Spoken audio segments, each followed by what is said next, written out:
Good morning बच्चों। कक्षा 10 में पार्ट इनफिक्टेंस का कल मैं इंट्रोगेटिव सेंटेंस पढ़ाया था। आज है इंट्रोगेटिव नेगेटिव का। और इसका पहला नियम है, जब प्रश्नवाचक शब्द क्या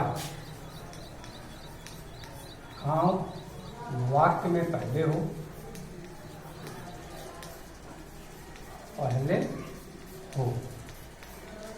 तथा वाक्य के बीच में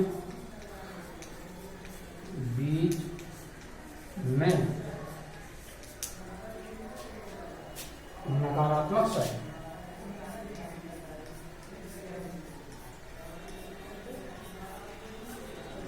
शब्द नहीं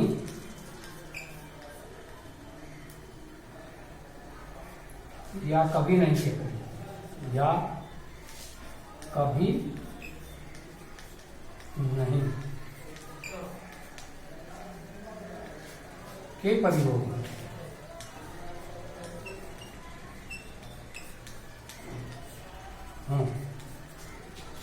तो निम्न अनुवाद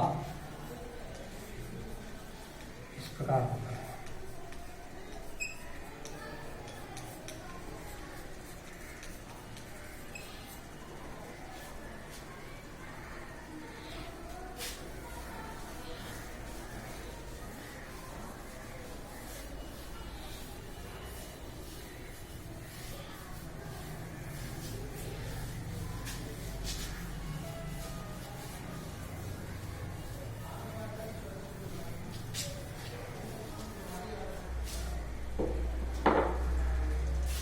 इसका नियम लिखे,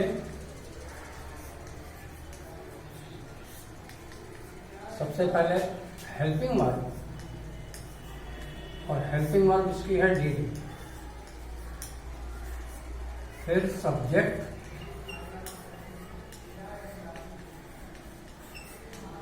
और फिर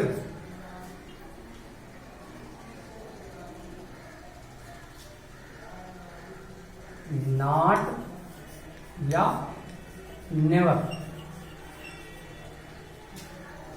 फिर यम्बी मेन वर्ब का फर्स्ट पार्ट,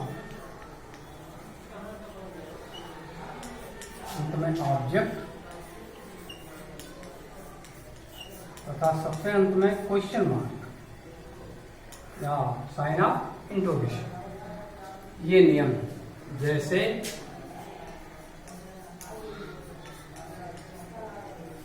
क्या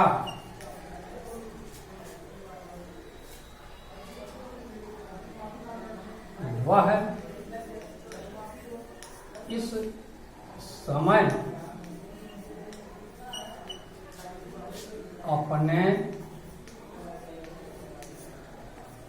कमरे में पुस्तक नहीं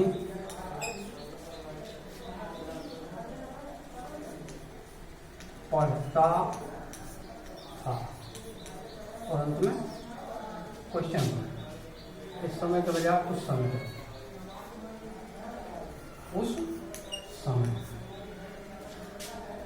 तो यहाँ देखो क्या से प्रश्न हो रहा है और नहीं से कार्य को मना कर दें। तो वाक्य इसमें इंट्रोगेटिव नेगेटिव।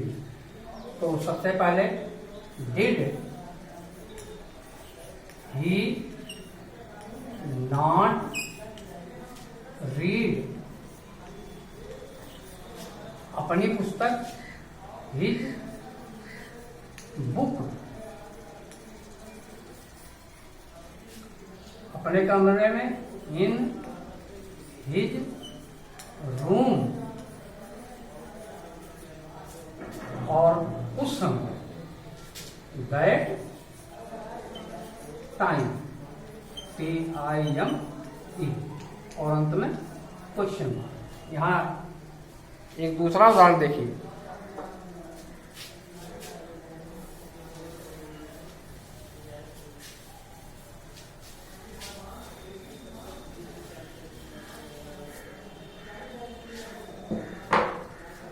छोटा सा सेंटेंस, क्या तुमने उसे कभी नहीं पढ़ाया, और अंत में क्वेश्चन मार्क। तो क्या कि कोई अंग्रेजी नहीं, did you never, NEVER, never teach, TEAC, yes, teach him, और अंत में क्वेश्चन मार्क।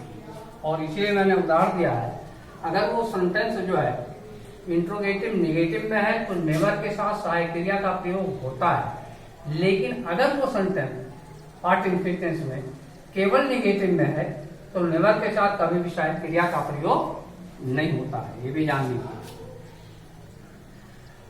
और इस प्रकार से इसका इस सेंटेंस का जो है जो इस समय चल रहा है इंट्रोगेटिव नेगेटिव सेंटेंस, इसका दूसरा नियम।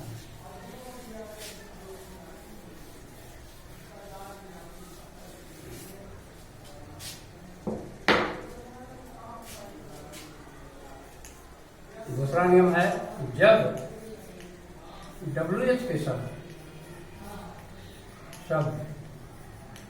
वाक्य के बीच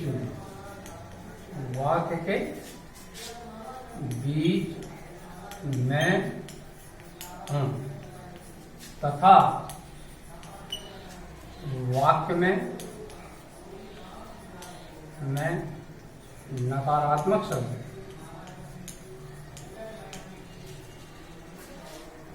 शब्द नहीं या कभी नहीं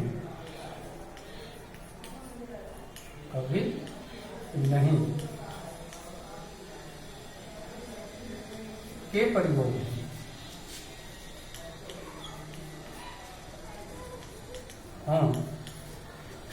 तो अनुवाद निम्न क्रम से होता है, निम्न क्रम से होता है। जैसे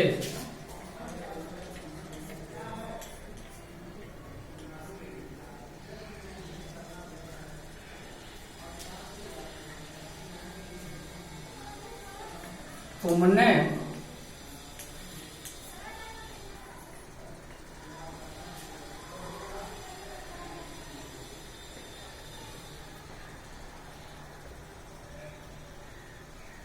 उसे क्यों नहीं बुलाया, तुमने उसे क्यों नहीं बुलाया। तो बहुत छोटा सा सेंटेंस है। सबसे पहले क्यों की अंग्रेजी वाई, गलत हो गया इसका, सॉरी, नियम मैंने नहीं दिया, उदाहरण पहले दे दिया।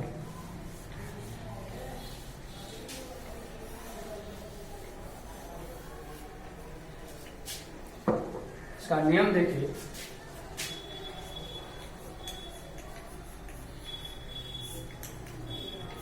सबसे पहले WH के शब्द, WH के शब्द,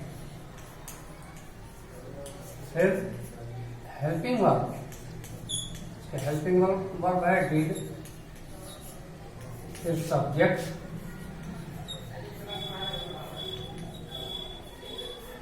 फिर नॉट या नेवर, फिर मेन वर्ब का फर्स्ट पार्ट, फिर ऑब्जेक्ट, और अंत में क्वेश्चन मार्क। ये अब जैसे में लिखे आप लोग, जैसे तुमने उसे क्यों नहीं बुलाया। और अंत में क्वेश्चन। तो क्यों की अंग्रेजी why. Did you not call him. और अंत में क्वेश्चन। क्लियर हुआ। सबसे पहले WH के शब्द, फिर हेल्पिंग वर्ब, फिर सब्जेक्ट, फिर नॉट या नेवर, फिर मेन वर्ब का फर्स्ट पार्ट और अंत में ऑब्जेक्ट तथा सत्यांश में क्वेश्चन मार्क। ये नियम है। दूसरा उदाहरण,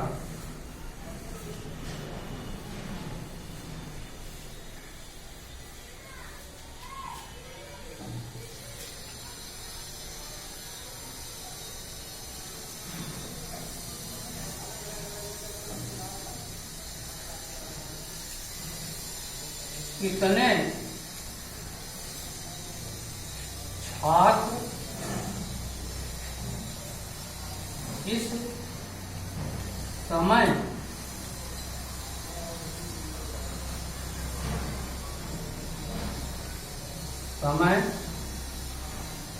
स्कूल में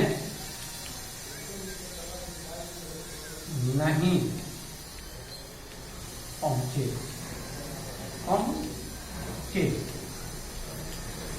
और अंत में question.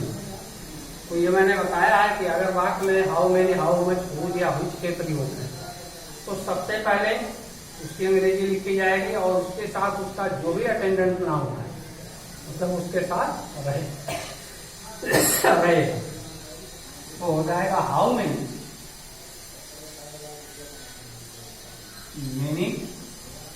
Students, STUDENT,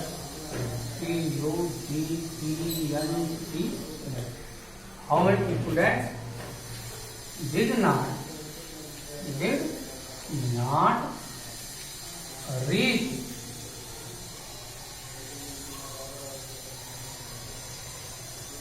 in school, school at this time, TIME। और अंत में क्वेश्चन ये लिखें। तो इस तरह से आपका जो है ये पास्ट इंडेफिनिट टेंस खत्म हो गया। अब आगे कल पढ़ाया जाएगा।